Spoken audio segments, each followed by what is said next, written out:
ప్రభుత్వం నేరుగా ప్రజల ముందుకొచ్చి అంకితభావంతో నిర్వహిస్తున్నది ప్రజాపాలన 6 గ్యారెంటీలను చిత్తశుద్ధితో ప్రభుత్వం అమలు చేస్తుంది. ఇప్పటికే ప్రభుత్వం 2 గ్యారెంటీలను విజయవంతంగా అమలు చేసి చూపిస్తున్నాం. వ్యక్తులు మారవచ్చు కానీ వ్యవస్థ మాత్రం శాశ్వత పరిపాలన దక్షత ఉన్న పార్టీ కాంగ్రెస్ పార్టీయే. ప్రజాపాలన జనవరి 6 వరకు కొనసాగుతుంది. మహిళలకు వికలాంగులకు ప్రత్యేక కౌంటర్లు ఏర్పాటు చేయడం జరుగుతుంది.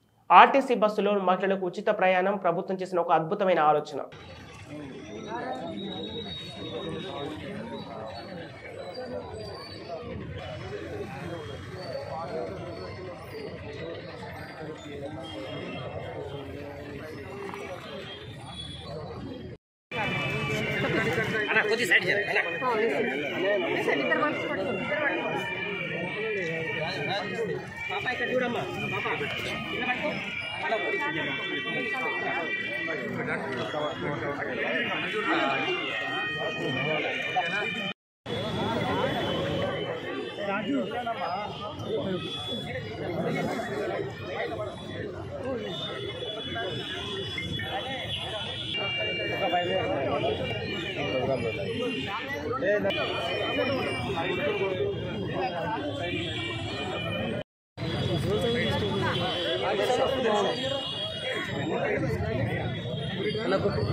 కాంగ్రెస్ ప్రభుత్వము మంజూరు చేయాలనే ఓ తపనతోటి ఆలోచనతోటి ఈ గ్యారంటీలలో సమకూర్చి మీకు అప్లికేషన్ ఇచ్చి మీరు అప్లికేషన్ కంప్లీట్గా దాన్ని నింపిన తర్వాత రాబోయే కాలంలో ఒక్కొక్క గ్యారంటీని అమలు చేసే బాధ్యత ఈ ప్రభుత్వానికి.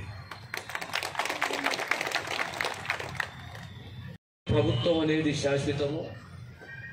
ఆ ప్రభుత్వం యొక్క విధానాలు పాలసీలు మారొచ్చు కానీ వ్యవస్థ మాత్రం పర్మనెంట్. ఆ పర్మనెంట్ వ్యవస్థలో ప్రభుత్వము యంత్రాంగం. ప్రభుత్వం అనేది పాలసీ నిర్ణయాలు తీసుకుంటుంది, యంత్రాంగం అనేది ఆచరణలు తీసుకొస్తుంది. కనుక ఈనాడు మళ్ళీ 9.5 సంవత్సరాల తర్వాత తెలంగాణ రాష్ట్రంలో కొత్త ప్రభుత్వం వచ్చింది.